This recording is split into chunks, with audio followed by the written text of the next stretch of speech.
Hello students, कल हम समझ चुके थे कि जो भी हमारी लंग्स होती है वो एनाटॉमिकली एयर टाइट चैम्बर में होती है, जहाँ पे डॉर्सल साइड से हमें जो भी है वो बैकबोन देखने को मिलती है। That means vertebral columns present होते हैं। वेंट्रल साइड पे स्टर्नम प्रेजेंट होते हैं। On the lateral side that means left and right side पे रिब्स प्रेजेंट होती हैं। और लोअर साइड पे जो भी है वो डोम शेप्ड डायफ्राम देखने को मिलता है। आज हमें इसके आगे से कंटिन्यू करना है। जो भी रेस्पायरेशन होती है वो 5 फॉलोइंग स्टेप्स को इन्वॉल्व करती है। सबसे पहला जो भी होता है वो ब्रीदिंग या फिर पल्मोनरी वेंटिलेशन। पल्मोनरी वेंटिलेशन के अंदर क्या होता है, जो भी carbon dioxide rich alveolar air होती है उसे हम लोग बाहर रिलीज आउट करते हैं। और एटमॉस्फेरिक एयर दैट मीन्स जहाँ पे ऑक्सीजन का कंटेंट काफ़ी ज़्यादा होता है वो जो भी है वो ड्रॉन इन करी जाती है, वो जो भी है वो अंदर ली जाती है, ताकि जो भी है वो एक्सचेंज ऑफ गैसेस की प्रोसेस जो भी है वो टेक प्लेस कर सके। दूसरा जो भी होता है वो diffusion of gases across the alveolar membrane. अगर डिफ्यूजन हो रहा है तो वो कहाँ पर होगा, एल्वियोलर मेम्ब्रेन के ही अक्रॉस होगा, क्योंकि alveolar membrane he true exchange of gases में हेल्प करती है। और तीसरा पॉइंट होता है transport of gases by the blood. That means blood के थ्रू जो भी है वो गैसेस को लिया जाएगा। दैट मीन्स अगर यहाँ पे एल्वियोलाई जो भी है वो यहाँ पे एक्सचेंज ऑफ गैसेस हुआ है और यहाँ पे बॉडी टिश्यू प्रेजेंट है, तो यहाँ तक जो भी है वो ब्लड के ही थ्रू जो भी है वो मीन्स होगा और बॉडी टिश्यू तक जाएगा या फिर बॉडी सेल तक जाएगा और एक्सचेंज ऑफ गैसेस होगा, जहाँ पे बॉडी सेल से कार्बन डाइऑक्साइड को निकाल लिया जाएगा और ऑक्सीजन को इसे प्रोवाइड कर दिया जाएगा।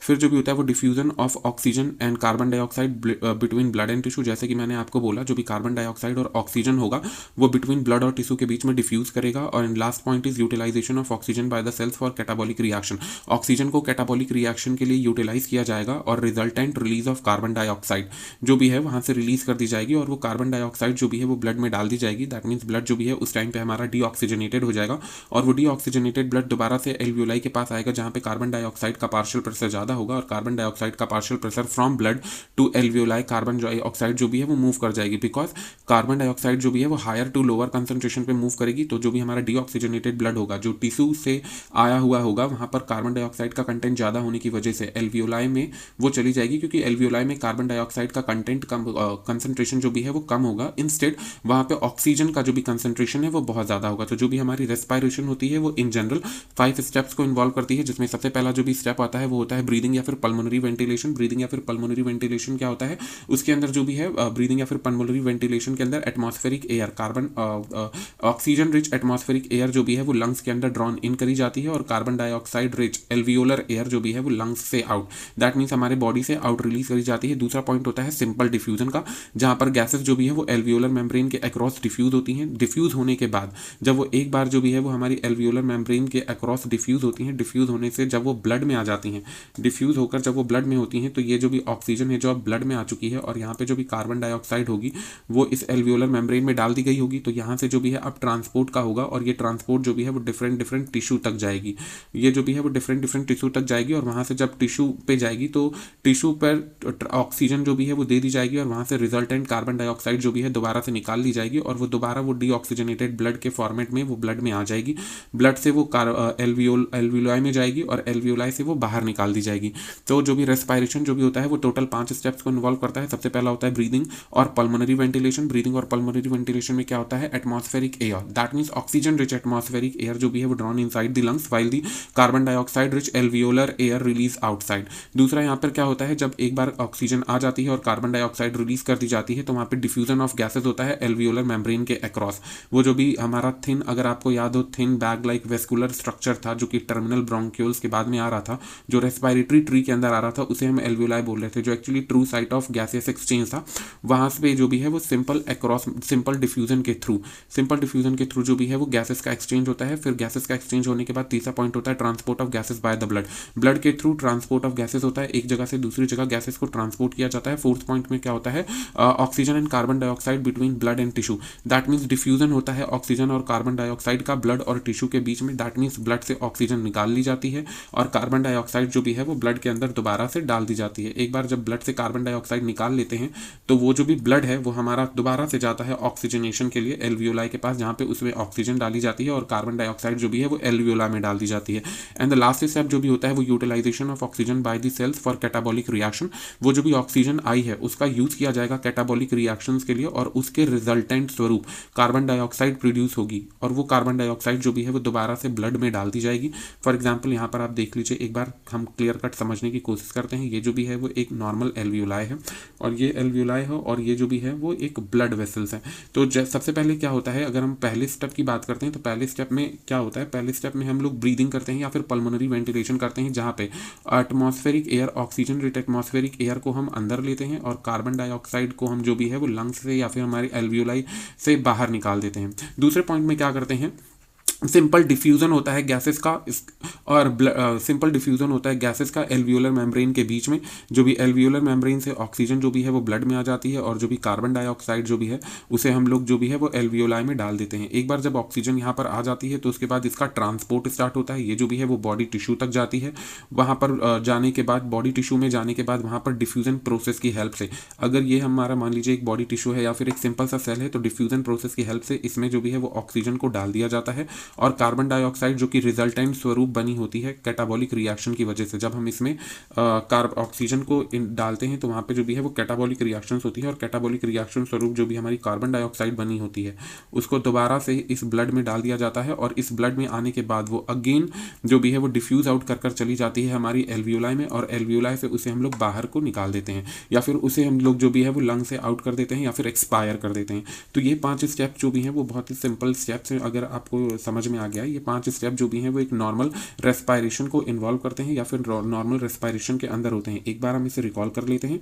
रेस्पायरेशन में क्या होता है, सबसे पहले हम रेस्पायरेशन में देखते हैं हमारा ब्रीदिंग या फिर पल्मोनरी वेंटिलेशन होता है, जहाँ पे atmospheric air, oxygen rich atmospheric air drawn in करी जाती है और carbon dioxide rich alveolar air जो भी है वो रिलीज आउट कर दी जाती है। डिफ्यूजन ऑफ गैसेज होता है, सबसे पहले एयर आती है, कार्बन डाइऑक्साइड रिच एयर बाहर जाती है। जब ऑक्सीजन रिच एयर आ जाती है तो डिफ्यूजन होता है एल्वियोलर मेम्ब्रेन के अक्रॉस। एक बार जब डिफ्यूजन हो जाता है तो वो दैट मीन्स जो भी ऑक्सीजन है अब वो ब्लड में आ जाती है। ब्लड जो भी है वो उसे डिफरेंट टिश्यूज, बॉडी सेल्स तक ट्रांसपोर्ट करता है। जब वो बॉडी सेल्स या फिर रिस्पेक्टेड टिश्यू तक जाती है तो वहां पर फिर से डिफ्यूजन होता है। दैट मीन्स उस ऑक्सीजनेटेड ब्लड से ऑक्सीजन जो भी है वो पर्टिकुलर बॉडी सेल या फिर पर्टिकुलर बॉडी टिश्यू में डाल दी जाती है और उस रिजल्टेंट के स्वरूप जब वो ऑक्सीजन उस पर्टिकुलर बॉडी सेल या फिर बॉडी टिश्यू में डाल दी जाती है तो वहां पर जो भी है कैटाबॉलिक रिएक्शंस टेक प्लेस करती हैं और इस कैटाबॉलिक रिएक्शंस के रिजल्ट स्वरूप जो भी है वहां पे कार्बन डाइऑक्साइड प्रोड्यूस होती है और ये कार्बन डाइऑक्साइड जो भी है दोबारा से ब्लड में डाली जाती है और वो डीऑक्सीजनेटेड ब्लड जो भी है वो जाता है एल्वियोलाई के पास और वहां पर दोबारा से ये सारी की सारी प्रोसेस रिपीट होना स्टार्ट हो जाती है। आई होप कि ये तरीका आपको समझ में आ गया होगा कि कैसे जो भी है हमारा ब्रीदिंग डिफरेंट 5 स्टेप्स को इन्वॉल्व करता है या फिर हमारी ब्रीदिंग में कौन कौन से इंपॉर्टेंट स्टेप्स इन्वॉल्व रहते हैं। अभी हम इसके कुछ एक्स्ट्रा पॉइंट्स पढ़ लेते हैं जो कि हमारे नीट लेवल के एस्पेक्ट्स में नीट लेवल के हिसाब से बहुत ही ज़्यादा इंपॉर्टेंट है। कुछ इंपॉर्टेंट पॉइंट्स जो कि डायरेक्ट क्वेश्चंस के फॉर्मेट में आते हैं और हमें उसे पढ़ना भी बहुत ही ज़्यादा इंपॉर्टेंट है। अगर हमने ट्रैकिया ऑलरेडी कल खत्म कर लिया था, मैंने ऑलरेडी बोला हुआ है ट्रैकिया जो भी होता है वो मिड थॉरिक कैविटी तक एक्सटेंडेड होता है। एक बार मैं रिकॉल करा देता हूँ, वो जो भी है वो 5th थॉरिक लेवल पर जाकर वर्टिब्री लेवल पर डिफ्रेंशिएट होता है ब्रोंकाई में और लेफ्ट ब्रोंकाई और हमारे राइट ब्रोंकाई के अंदर। यहाँ पर जो भी होते हैं वो 16 to 20 C shaped incomplete cartilaginous rings present होते हैं जो ट्रैकिया को प्रिवेंट करते हैं कोलैप्सिंग में और ये डॉर्सली इनकम्प्लीट होते हैं। ये रेस्पायरेटरी ट्री पर नहीं होते हैं, बाकी ट्रैकिया से लेकर के ब्रोंकियल ट्री तक ये जो भी incomplete C shaped cartilaginous rings हैं वो प्रेजेंट रहते हैं और जो भी ट्रैकिया का लेंथ होता है वो 10 to 12 सेंटीमीटर इन लेंथ होता है। अभी हम बात करते हैं जो भी हमारा ट्रैकिया है वो डिफरेंशिएट होता है जैसे कि मैंने आपको बोला 5th थॉरिक वर्टिब्री पे और वो ब्रोंकाई में डिवाइड होता है और लेफ्ट एंड राइट ब्रोंकाई, जो लेफ्ट एंड राइट ब्रोंकाई है वो primary bronchi, secondary bronchi, tertiary bronchi, finally bronchioles, terminal bronchioles and respiratory tree. इस तरीके से जो भी है वो डिवीजन होता है या फिर इस तरीके से जो भी है वो मूवमेंट होता है एयर का from trachea to respiratory tree. अभी हम समझते हैं कि जो भी हमारा ब्रोंकियल ट्री है या फिर रेस्पायरेटरी ट्री है ये होता क्या है और इन दोनों में मेन डिफरेंसेस क्या हैं। Branches of the primary bronchus up to terminal bronchiole make bronchial tree. That means जो भी हमारा प्राइमरी ब्रोंकस है जो हमारा लेफ्ट और राइट में डिवाइड हुआ था, जो भी हमारा ट्रैकिया, एक बार जो हमारा ट्रैकिया ऊपर से नीचे आ रहा था, एक बार वो राइट में डिवाइड हुआ था और एक बार वो लेफ्ट में डिवाइड हुआ था और यहाँ पर एक लंग्स थी। अगर आपको लास्ट टाइम अगर आपने मेरा लेक्चर देखा है तो आपको जरूर याद होगा ये जो भी हमारा ट्रैकिया था जिसके ऊपर हमारा लैरिंक्स था और उसके ऊपर भी एपिग्लॉटिस था। अभी आप बताइएगा एपिग्लॉटिस का फंक्शन क्या होता है और larynx is also known as, larynx को दूसरे किस नाम से जानते हैं? आपको ये 2 आंसर कमेंट्स में लिखने हैं। ये जो भी हमारा ट्रैकिया है ये incomplete C shaped cartilaginous ring से कवर होता है और ये जो भी है वो ब्रोंकियल ट्री तक C shaped cartilaginous rings present होती हैं। बट हमारी रेस्पायरेटरी ट्री में ये very very important, respiratory tree में C shaped cartilaginous rings present नहीं होती। तो हमारी कार्टिलेजिनस रिंग्स कहाँ से कहाँ तक प्रेजेंट होती हैं? ट्रैकिया से स्टार्ट होती हैं और ब्रोंकियल ट्री तक प्रेजेंट होती हैं। तो ये जो भी हमारा राइट ब्रोंकस है और ये जो भी है हमारा लेफ्ट ब्रोंकस है, दैट मीन्स ये दोनों ब्रोंका हैं पर सिंगुलर ब्रोंकस है और ये भी ब्रोंकस है।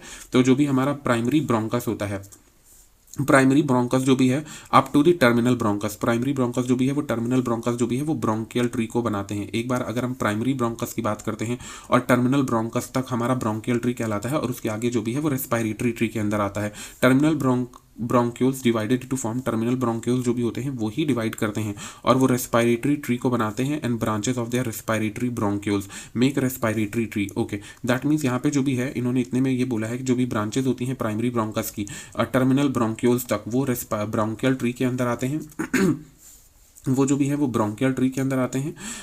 जो भी हमारा प्राइमरी ब्रोंकस से लेकर के टर्मिनल ब्रोंक्यूल्स तक वो जो भी है वो ब्रोंकियल ट्री बनाता है, और टर्मिनल ब्रोंक्यूल्स ही डिवाइड करता है जो कि हमारा रेस्पिरेटरी ब्रोंक्यूल्स को बनाता है। And the branches of respiratory trees वो जो भी हमारे ब्रांचेस होते हैं रेस्पिरेटरी ब्रोंक्यूल्स के वही रेस्पिरेटरी ट्रीज को बनाते हैं। दैट मीन्स ये बहुत ही इंपॉर्टेंट पॉइंट है। एक तो पहला मैंने इंपॉर्टेंट पॉइंट ये बोला कि हमारा कार्टिलेजिनस रिंग कहाँ से लेकर के कहाँ तक प्रेजेंट होता है, ट्रैकिया से लेकर के टर्मिनल ब्रोंक्यूल्स तक हमारा कार्टिलेजिनस रिंग्स प्रेजेंट होता है। और दूसरा पॉइंट ये इंपॉर्टेंट है कि जो भी प्राइमरी ब्रोंकस होता है वही टर्मिनल ब्रोंक्यूल्स तक रहता है, जिसे हम लोग ब्रोंकियल ट्री के नाम से जानते हैं। तो ब्रोंकियल ट्री कहाँ से कहाँ तक रहता है, प्राइमरी ब्रोंकस से लेकर के टर्मिनल ब्रोंक्यूल्स तक। उसके बाद ये टर्मिनल ब्रोंक्यूल्स जो भी हैं वो फर्दर डिवाइड होते हैं और रेस्पिरेटरी ब्रोंक्यूल्स को बनाते हैं। रेस्पिरेटरी ब्रोंक्यूल्स और रेस्पिरेटरी ब्रोंक्यूल की ब्रांचेस रेस्पिरेटरी ट्री को जनरेट करती हैं, जहाँ जो ट्रू साइट है गैसियस एक्सचेंज की, जहाँ पर गैसियस एक्सचेंज होने वाला है। ये जो भी रेड कलर से लिखा है देखिए बहुत इंपॉर्टेंट पॉइंट है जो कि मैंने ऑलरेडी आपको बोल दिया है। In bronchial tree cartilaginous rings are present while these are absent in the respiratory tree. Already मैं आपको ये चीज कई बार बोल चुका हूँ। ब्रोंकियल ट्री के अंदर कार्टिलेजिनस रिंग्स तो प्रेजेंट होती हैं, ब्रोंकियल ट्री के अंदर कार्टिलेजिनस रिंग्स प्रेजेंट होती हैं, पर ये जो भी है वो रेस्पिरेटरी ट्री के अंदर ये कार्टिलेजिनस रिंग्स जो भी हैं वो एब्सेंट होती हैं। तो कार्टिलेजिनस रिंग्स, ये सी शेप्ड कार्टिलेजिनस रिंग्स कहाँ पर प्रेजेंट होती हैं, ब्रोंकियल ट्री पे प्रेजेंट होती हैं, साथ ही साथ ट्रैकिया पे भी प्रेजेंट होती हैं। और कहाँ पर एब्सेंट होती हैं, रेस्पिरेटरी ट्री पे प्रेजेंट होती हैं। रेस्पिरेटरी ट्री वो एक्चुअल साइट है डिफ्यूजन की जहां पर गैसेस एक्सचेंज टेक प्लेस करती है। दैट मींस एक बार हम फिर से रिवाइज करते हैं, ये जो भी हमारी सी शेप्ड कार्टिलेजिनस रिंग्स हैं वो हमारे ट्रैकिया पे प्रेजेंट होती हैं, ब्रोंकियल ट्री पे प्रेजेंट होती हैं, और कहां पे एब्सेंट होती हैं वो हमारी रेस्पिरेटरी ट्री पर एब्सेंट होती हैं, रेस्पिरेटरी ट्री पर एब्सेंट होती हैं। जो भी हमारे प्राइमरी ब्रोंकस होते हैं और उसके बाद टर्मिनल ब्रोंक्यूल्स तक वो पूरा का पूरा हमारा ब्रोंकियल ट्री कहलाता है। जो भी हमारा ब्रोंकियल ट्री होता है वही जो भी है वो डिवाइड करता है और हमारे रेस्पिरेटरी ब्रोंक्यूल्स को बनाता है। रेस्पिरेटरी ब्रोंक्यूल्स फर्दर डिवाइड करते हैं, respiratory bronchioles and their branches is known as respiratory tree. That means जो भी रेस्पिरेटरी ब्रोंक्यूल्स होते हैं और उनकी ब्रांचेस मिलकर के ही branches of the respiratory bronchioles जो भी है वो रेस्पिरेटरी ट्री को बनाती है। और यहाँ पर जो भी है वो she shaped incomplete cartilaginous rings absent होती है।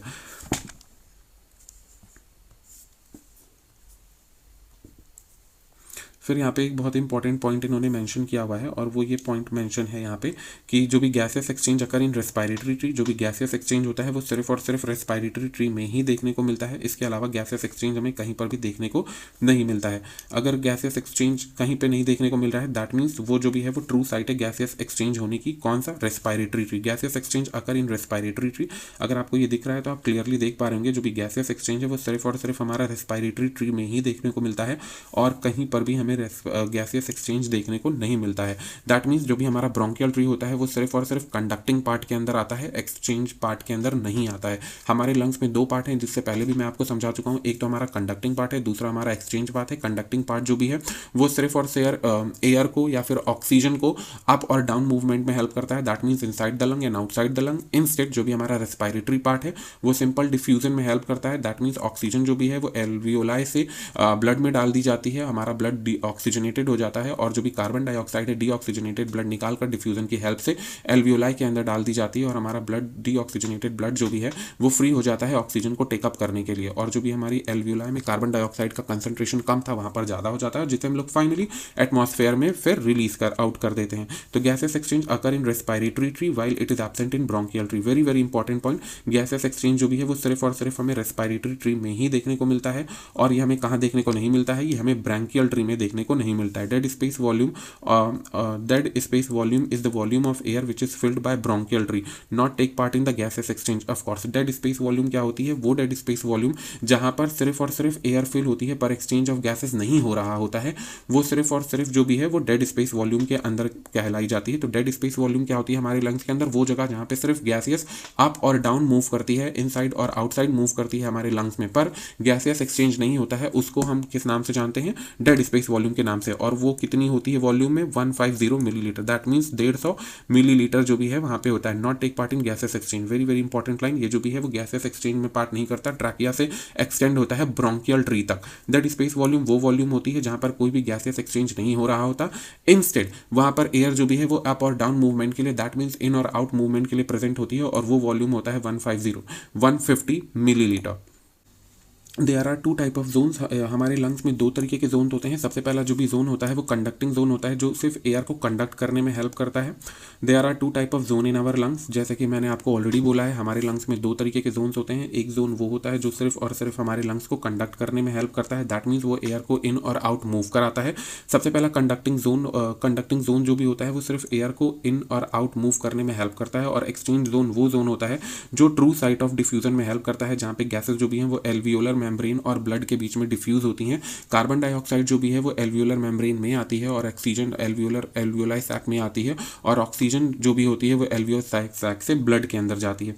ये दो पॉइंट डिफरेंट है एक्चुअली। ये जो भी है वो हमारा एक्सचेंज जोन है, और ये जो भी है वो कंडक्टिंग जोन है। ये मिस प्रिंटेड है, इसे आप कलेक्ट कर लीजिएगा। अगर हम यहाँ पर देखें कि हमारा जो भी ट्रैक होता है, ये इस डायग्राम से आप थोड़ा सा क्लियर कट समझ पाओगे कि जो एयर का पाथ होता है वो कैसा पाथ होता है। इससे पहले भी मैंने एक डायग्राम के हेल्प से आपको प्रीवियस वीडियोस में समझाया हुआ है। अगर आपको फिर भी कोई कंफ्यूजन रह रही है तो एक बार आप थोड़ा सा देख लीजिए। The path of air from outside to inside the lungs, कैसे एयर जो भी है वो आउटसाइड से इनसाइड, हमारे लंग्स से बाहर से, एटमॉस्फेयर से या फिर हमारी सराउंडिंग से कैसे हमारे लंग्स के अंदर आती है। सबसे पहले एक्सटर्नल नॉस्ट्रिल्स होते हैं, ये एक पेयर में होते हैं और 2 इन नंबर होते हैं, जिसे हम लोग इन्हें नोज ओपनिंग्स के नाम से जानते हैं। एक्सटर्नल नॉस्ट्रिल से वेस्टिब्यूल्स में आती है, वेस्टिब्यूल से नोजल चैम्बर, नोजल चैम्बर से इंटरनल लैरिंक्स, इंटरनल लैरिंक्स से नोसोफेरिंक्स, नोसोफेरिंक्स से फेरिंक्स, फेरिंक्स से ग्लॉटिस, और ग्लॉटिस से फाइनली लैरिंक्स।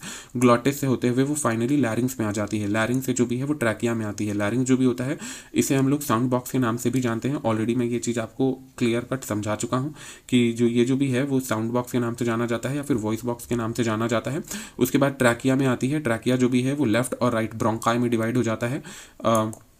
फिर जो भी लेफ्ट और राइट ब्रोंकाई है वो लेफ्ट और राइट ब्रोंकाई है, जो भी लेफ्ट और राइट ब्रोंकाई है, ये जो भी है वो प्राइमरी ब्रोंकाई में डिवाइड होता है, फिर सेकेंडरी ब्रोंकाई में डिवाइड होता है, फिर टर्शरी या फिर सेगमेंटल ब्रोंकाई में डिवाइड होता है, फिर टोटल पल्मोनरी ब्रोंकाई में डिवाइड होता है, और फिर फाइनली टर्मिनल ब्रोंकाई में डिवाइड हो जाता है, जो कि ब्रोंकियल ट्री बनाता है। मैंने इससे पहले भी आपको समझाया हुआ है, ब्रोंकियल ट्री वो पोर्शन है जो सिर्फ और सिर्फ कंडक्शन में हेल्प करता है।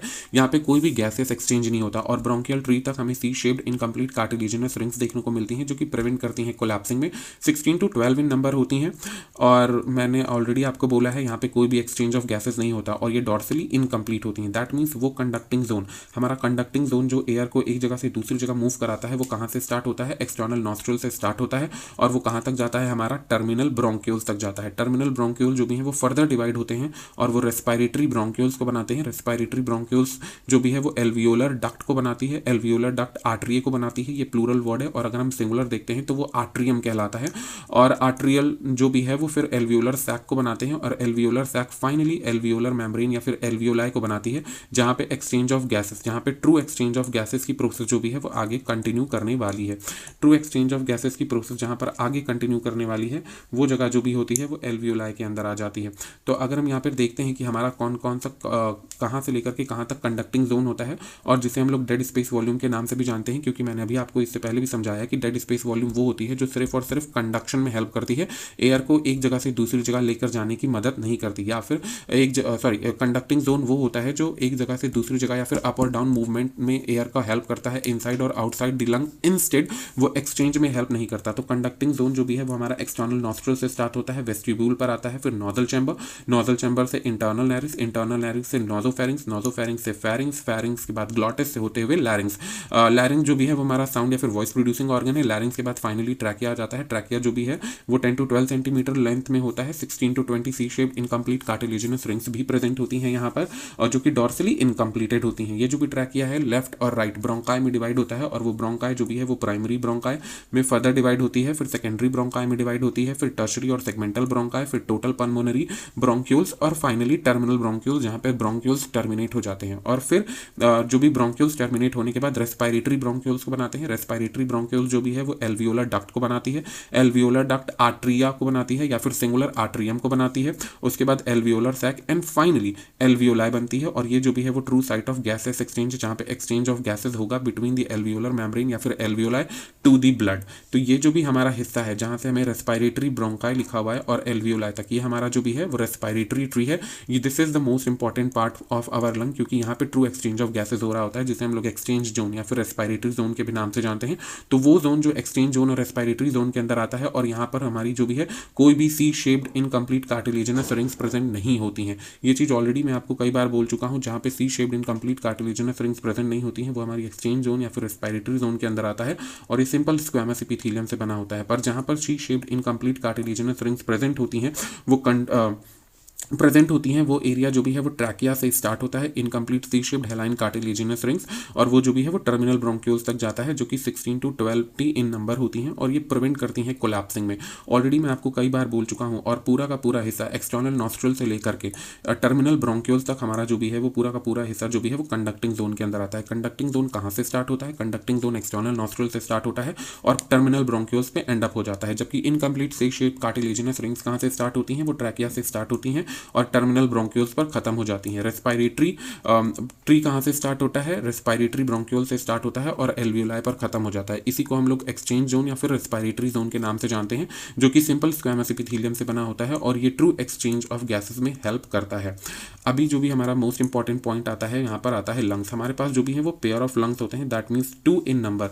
2 लंग्स प्रेजेंट होती हैं, एक जो भी होती है वो लेफ्ट लंग होती है और दूसरी जो भी होती है वो राइट लंग होती है। ये हम सभी लोग जानते हैं। जो भी हमारी लंग्स होती हैं वो डबल प्लूरल मेम्ब्रेन से कवर्ड होती हैं, जिसे हम लोग एक्सटर्नल और इंटरनल प्लूरा के नाम से जानते हैं। जो भी एक्सटर्नल प्लूरा होती है, मैंने कल भी आपको बताया था, वो हमारी जो भी है वो थॉरिक लाइनिंग पे डायरेक्ट कांटेक्ट में होती है, वाइल जो भी इंटरनल प्लूरा होती है वो हमारी लंग सरफेस से कांटेक्ट में होती है, और इन दोनों के बीच में एक फ्लूइड भरा होता है जिसे हम लोग प्लूरल फ्लूइड के नाम से जानते हैं, जो कि शॉक एब्जॉर्प्शन का काम करता है और फ्रिक्शन को रिड्यूस करता है इंस्पिरेशन और एक्सपिरेशन के टाइम पे, नॉर्मल इंस्पिरेशन और एक्सपिरेशन के टाइम पे। चलिए हम पढ़ते हैं कि जो भी हमारे लंग्स में क्या इंपॉर्टेंट पॉइंट यहाँ पर लिखे हुए हैं।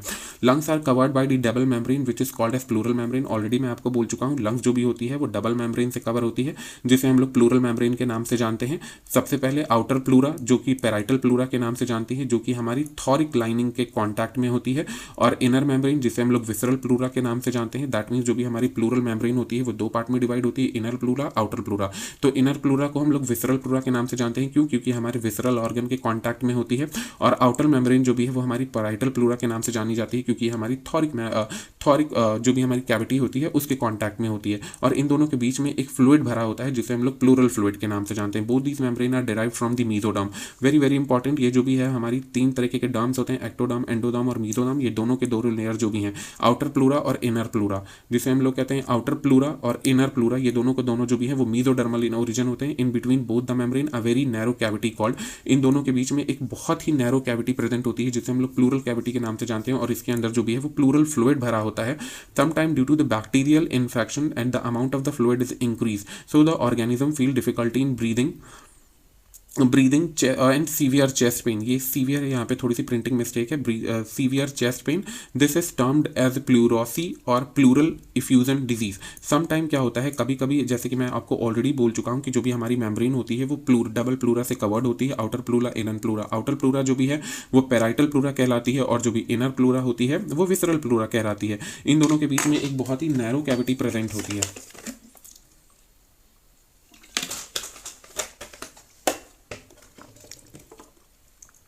इन दोनों के बीच में एक बहुत ही नैरो कैविटी प्रेजेंट होती है, जिसके अंदर प्लूरल फ्लूइड भरा होता है, और वो जो भी कैविटी होती है वो प्लूरल कैविटी के नाम से जानी जाती है। And the fluid which is present inside the pleural cavity is known as pleural fluid. कभी कभी ऐसा भी होता है कि बैक्टीरियल इन्फेक्शन या फिर सम मेडिकल कंडीशन के अंदर बैक्टीरियल इन्फेक्शन के होते हुए ये प्लूरल फ्लूइड का अमाउंट जो भी है वो बढ़ जाता है, जिसकी वजह से जो भी ऑर्गेनिज्म है या फिर जो भी पेशेंट है जिसे ये प्रॉब्लम हो रही है वो बहुत ही ज़्यादा सीवियर चेस्ट पेन से सफ़र करता है, जिसे हम लोग बोलते हैं प्लूरेसी या फिर प्लूरल इफ्यूजन डिजीज। वो कब होती है? जब बैक्टीरियल इन्फेक्शन होता है। ये बहुत इंपॉर्टेंट लाइन है। ये जो भी प्लूरल इफ्यूजन डिजीज है वो बैक्टीरियल इन्फेक्शन की वजह से होती है। कभी कभी हमें डायरेक्ट क्वेश्चन ये ऑलरेडी आया हुआ है कि प्लूरल इफ्यूजन डिजीज कब कॉज होती है? जब बैक्टीरियल इन्फेक्शन होता है। The right lung has 3 lobe. Very important point point जो भी हमारा राइट लंग होता है, जो हम जिस साइड हमारा हार्ट प्रेजेंट होता है, जो भी है नहीं सॉरी जिस साइड जो भी है हमारा हार्ट प्रेजेंट नहीं होता है वो तो लेफ्ट लंग के साइड प्रेजेंट होता है। जिस साइड हमारा हार्ट नहीं प्रेजेंट होता है वो हमारी 3 लोब्ड होती है, वाइल जो भी हमारी लेफ्ट लंग होती है वो सिर्फ 2 लोब्ड ही होती है। हमारी लंग्स जो भी हैं वो 2 होती हैं, 1 पेयर में होती हैं, 2 इन नंबर होती हैं। जो भी राइट लंग होती है वो 3 लोब्ड होती है और जो लेफ्ट लंग होती है वो 2 लोब्ड होती है। Alveoli are the structure and the functional unit of the lungs. मैं ऑलरेडी आपको कई बार बोल चुका हूं, जो भी एल्वियोलाई है वो actual site of exchange of gases है, जहां पे एक्सचेंज ऑफ गैसेस होना है, जहां पे ट्रू रेस्पिरेशन होना है या फिर ट्रू ब्रीदिंग होनी है या फिर pulmonary ventilation pulmonary exchange of gases होना है, वो जो भी है वो एल्वियोलाई है। So alveoli is known as the structural and functional unit of lungs. The structural and functional unit of lung is called as alveoli. Very very important point, structural और functional unit क्या होती है, वो हमारी alveoli होती है। और total alveoli जो भी है हमारे बोथ लंग्स में कितनी प्रेजेंट होती है, 300 million alveoli are present in both lungs. सोचिए कितना बड़ा अमाउंट है, 300 मिलियन एल्वियोलाई जो भी है वो हमारे दोनों लंग्स में प्रेजेंट होती है। दैट मीन्स पूरी की पूरी लंग्स जो भी है वो एल्वियोलाई, ब्रोंक्यूल्स और एल्वियोलर डक्ट के नेटवर्क से, पूरी जाल से भरी होती है। पूरा का पूरा जो भी नेट लाइक स्ट्रक्चर है हमारे लंग्स में प्रेजेंट होता है। The squamous cells of the alveoli are called as, जो भी स्क्वैमस सेल्स होती हैं एल्वियोलाई की उसे हम लोग न्यूमोसाइट्स के नाम से जानते हैं। ये बहुत ही इंपॉर्टेंट क्वेश्चन है, एक बार डायरेक्ट क्वेश्चन ये ऑलरेडी नीट में ये पूछा जा चुका है। The squamous cells of the alveoli is called as pneumocytes. जो भी स्क्वैमस सेल्स होती हैं हमारे एल्वियोलाई की उसे को हम लोग न्यूमोसाइट्स के नाम से जानते हैं। Most of these pneumocytes are type 1। अधिकतर जो भी होती हैं वो न्यूमोसाइट सेल्स जो भी होती हैं, एक्चुअली ये जो भी हैं वो थोड़ा इम्यूनिटी और रेजिस्टेंस का काम करती हैं। कोई भी गैसेस एक्सचेंज में भी हेल्प करती हैं समटाइम, और समटाइम जो भी है कोई फॉरेन पार्टिकल अगर हमारे लंग्स में बाय मिस्टेक एंटर कर गया है हमारे रेस्पिरेटरी पाथ या फिर कंडक्टिंग जोन से होते हुए, तो उसको इसे हटाने का काम करती हैं ताकि ये आगे चलकर हमारे लंग्स में कोई प्रॉब्लम ना क्रिएट करे। जो भी स्क्वैमस सेल्स होती हैं, वेरी वेरी इंपॉर्टेंट पॉइंट, जो भी हमारे लंग्स में स्क्वैमस सेल्स होती हैं उसे हम लोग न्यूमोसाइट्स के नाम से जानते हैं। The squamous cells of our lung is known as pneumocyte. Most of these pneumocytes are type 1। अधिकतर ये जो भी न्यूमोसाइट्स होती हैं वो टाइप 1 तरीके की होती हैं। मेजोरिटी कंडीशन में ये जो भी न्यूमोसाइट्स होती हैं टाइप 1 होती हैं, which help in the exchange of gases, जो कि exchange of gases में help करती हैं। while few pneumocytes are type 2 which are larger in size, secrete lecithin, जो कि एक तरीके का phospholipid है and act as surfactant which prevent the collapsing of the alveoli by reducing its surface tension। very very important line, ये जो भी squamous sales होती हैं हमारे लंग्स में उसे हम लोग क्या नाम से जानते हैं, न्यूमोसाइट के नाम से जानते हैं। ये जो भी न्यूमोसाइट होती हैं वो 2 तरीके की होती हैं। सबसे पहला टाइप 1 न्यूमोसाइट जो भी होता है, टाइप 1 न्यूमोसाइट जो भी होता है, जो भी टाइप 1 न्यूमोसाइट होता है, टाइप 1 न्यूमोसाइट जो भी है वो गैस एक्सचेंज में हेल्प करता है। साथ साथ बोलिए, टाइप 1 न्यूमोसाइट जो भी होता है वो गैस एक्सचेंज में हेल्प करता है, वाइल जो भी टाइप 2 न्यूमोसाइट होता है वो लार्जर इन साइज होता है और वो लेसिथिन को सिक्रीट करता है, जो कि एक तरीके का फॉस्फोलिपिड है। और ये जो भी है वो सर्फेक्टेंट की तरीके से काम करते हैं और ये प्रिवेंट करते हैं कि एल्वियोलाई को कोलैप्स करने में, जब भी हम लोग फोर्सफुल इंस्पिरेशन या फिर फोर्सफुल एक्सपिरेशन कर रहे होते हैं, मेनली तब फोर्सफुल इंस्पिरेशन और फोर्सफुल एक्सपिरेशन के टाइम पर कहीं जो भी हमारे लंग्स जो भी हैं वो कोलैप्स ना कर जाएं, उस टाइम पर जो भी मदद कर रहा होता है, उस टाइम पे जो चीज़ भी मदद करती है वो हमारा क्या होता है, न्यूमोसाइट्स होती हैं। तो दैट मीन्स हमारे लंग्स की जो भी सर्फेक्टेंट कहलाते हैं, जो भी हम लंग्स में सर्फेक्टेंट के नाम से जानते हैं उसे हम लोग क्या बोलते हैं, जो not surfactant, squamous cells. The squamous cells of our lung is known as pneumocytes. Pneumocyte